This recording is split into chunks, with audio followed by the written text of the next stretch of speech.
going to stab me to death. Who's there with you? I'm bleeding to death. Stay on the phone with me. She didn't make it. February 14th, Valentine's Day, 2009. You know what most people are stressing about today?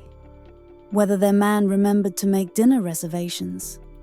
If those roses he ordered are gonna show up on time. But in Plainville, Connecticut, 25-year-old Tiana Notice has got bigger problems. Like the fact that while everyone else is celebrating love, she's literally hiding from death. Because this woman went to the police 33 times in 6 weeks. That's almost once a day, begging these officers to arrest her psycho ex-boyfriend who's stalking her, sending her death threats, sitting outside her apartment like he's on some deranged stakeout. And you want to know what the cops told her? These emails don't seem threatening. And she did everything right. Broke up with the abuser, who already went to jail for beating his last girlfriend, got a restraining order, reported every violation. The system said, meh, we're good. So when I tell you that on this Valentine's Day, while couples are exchanging chocolates and teddy bears, Tiana's ex-boyfriend shows up at her apartment with a knife and stabs her 20 times, twice directly in her heart. So buckle up. This Valentine's story is about to get dark. And by the end, you're gonna understand why Tiana's parents fought to change domestic violence laws in Connecticut. Because if the system had done its job, Tiana Notice would still be alive. And beauty. At age 6, her parents realized she was special.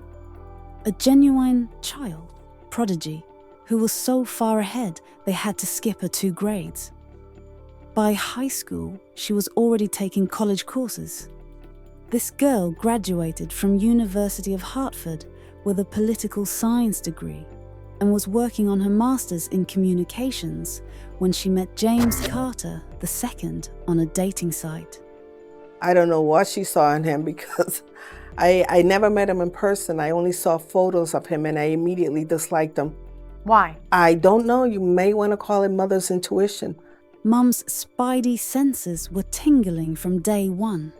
And before you think she's just being overprotective, listen to your gut, ladies. Mum was absolutely correct. But here's the thing about James Carter II. He knew how to present well. He had the profile, looked good on paper. He's well-to-do and he's got his own house and stuff like that. So he presented that well. He had a profile that he was working for Aetna Insurance and he was executive. Right. So he's out here looking like a whole catch.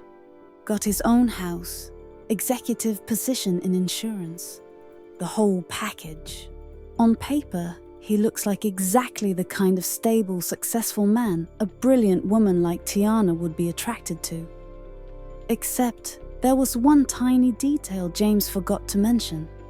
6 months into dating, he gets sentenced to 5 months in jail for domestic abuse of his previous girlfriend. When Tiana found out, she started digging. Turns out James had a whole history of violence. But even knowing this, Tiana tried to make it work when he got out. Because leaving abusive relationships is complicated. Eventually, though, she suspected he was cheating and broke up with him. Should have been a clean break, normal breakup procedure. Be sad, eat ice cream, move on. James Carter II chose violence. It starts with the usual ex-boyfriend harassment. Calls, texts, emails. Then James starts showing up everywhere. Outside her apartment, following her grocery shopping, at her job. He would just follow her everywhere. So Tiana gets a restraining order. Smart move, right?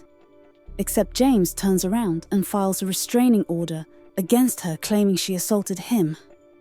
Then James starts sending threatening emails. Punishment is on the way. You will have bad luck. If those aren't threats, I don't know what is. So Tiana takes these to Plainville police to report him for violating the restraining order, and they tell her the emails are non-threatening. James keeps harassing her. More calls, texts, emails, and Tiana keeps going back to police, reporting every violation, begging them to do something. 33 times. I didn't know I didn't take my daughter serious. She went and visited the police station 33 times in 6 weeks. 33 times? 33 times in 6 weeks. In 6 weeks.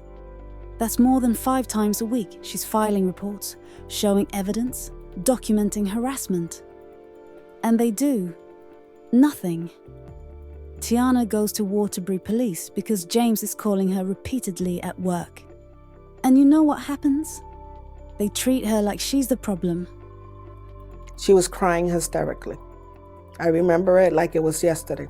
She was in her car crying hysterically. And she says, "Mom, you wouldn't believe these people. They treated me like dirt. They didn't believe anything I told them.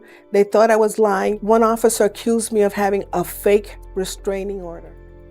A fake restraining order. Tiana's mum calls police herself, trying to get someone to take this seriously. A sergeant tells her, and I quote, "Oh, nothing's gonna happen to your daughter." He snarled at me. And I'm like, "Look, I don't want my daughter to become a statistic. And I'm telling you now, if something happens to my daughter, you better move to another planet." Mom knew. She could see where this was heading.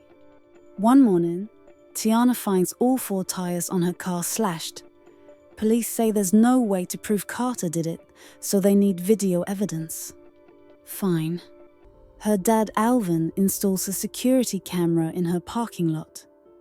And that night, he does something heartbreaking. I spent 4 hours with Tiana that night, just kind of going over some of the things. I even pretend to be someone who's coming at her that night. We actually did a role play as to if someone was coming at you, where would you go? The next evening, Tiana finds a handwritten note pinned to her door. "Tiana, forgive me. I never cheated on you.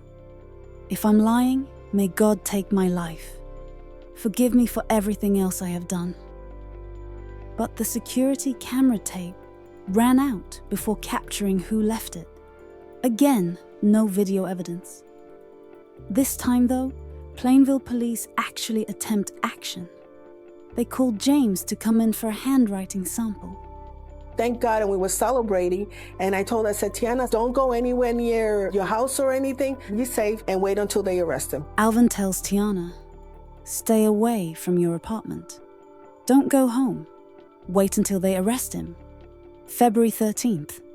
Tiana listens. She stays away. But February 14th, Valentine's Day, she goes back, just to pack a bag, quick in and out. That decision costs her everything, because James Carter II isn't at the police station. He's enraged that they called him. He knows they're closing in. And he's decided if he's going down, he's taking Tiana with him. On Valentine's Day evening, while couples exchange gifts and go to dinner, James is hiding in the shadows of Tiana's apartment complex, waiting, watching, ready to turn a day meant for love into Tiana's last day on Earth. She pulls up around 7 p.m., gets out, walks toward her door. And James attacks with a knife. What happens next is so brutal that even the judge called the evidence chilling. James stabs Tiana 20 times. 20. And 2 of those go directly into her heart. The camera her dad installed catches the audio, her screams. But the actual stabbing happens just out of view, because even when they tried to protect her, it wasn't quite enough. Somehow, bleeding profusely, stabbed 20 times, Tiana manages to run. And even while dying, she calls 911. Trying to stab me to death. Who's there with you? I'm bleeding to death. Stay on the phone with me. Tiana loses consciousness, surrounded by neighbors who couldn't stop the bleeding. Her parents race to Hartford Hospital. The moment they walk through those doors, they know. They were literally massaging her heart, trying to keep it beating. But 20 stab wounds, Tiana had lost too much blood. So I went and identified her. She's on the table, looked at her, there were stab wounds everywhere. I went yelling and screaming. I tore up that room. I said, how could you allow this to happen, Lord? I was so angry at him. She has every right to be angry, because this didn't have to happen. The investigation is straightforward. Tiana told them in her 911 call. Neighbors saw James's PT Cruiser leaving. His brother testifies James called that night and confessed. They find Tiana's blood on his clothing. James Carter II is arrested and charged with murder. James goes to trial in 2011. His defense? He was an extreme emotional disturbance. His lawyer tells the court, James has positive attributes, including a big heart and great sense of humor. The jury doesn't buy it. Guilty of murder and violating a restraining order. January 2012, James is sentenced to 60 years without parole. The judge says, you were inches from her, looking at her, when you were stabbing her. You need to be punished, and society needs to be protected. 60 years. It's not enough. It will never give Tiana her life back. But Alvin and Kathy Notice weren't about to let their daughter's death be in vain. I realized that there was a system failure. More action from the police, more action from legislators, more action from the courts. They form the Tiana Angelique Notice Foundation and work with Connecticut legislators to change laws. Connecticut changed their domestic violence laws because of Tiana, made it mandatory for police to arrest family violence offenders. And those police departments that ignored her 33 cries for help. Tiana's estate filed a wrongful death lawsuit. In 2014, a jury found 3 Plainville officers and 2 Waterbury officers negligent. The award? $10 million. James Carter II is still in prison. Tiana would be 41 now. She'd probably have that master's degree. Maybe working in communications. Maybe have a family. But we'll never know. Because on Valentine's Day, 2009, while couples celebrated love, James took her life. But here's what came from this tragedy. Laws changed. GPS monitoring created. Police faced accountability. The foundation continues fighting for domestic violence, security cameras, in victims' homes for free. He's educated thousands about warning signs, all because he refused to let his daughter's death mean nothing. Rest in peace, Tiana Angelique Notice. February 4th, 1984 to February 14th, 2009. Brilliant, beautiful, failed by every system that was supposed to protect her, but not forgotten. James Carter II took her life, but he couldn't take her impact. And that's how we make sure she didn't die in vain.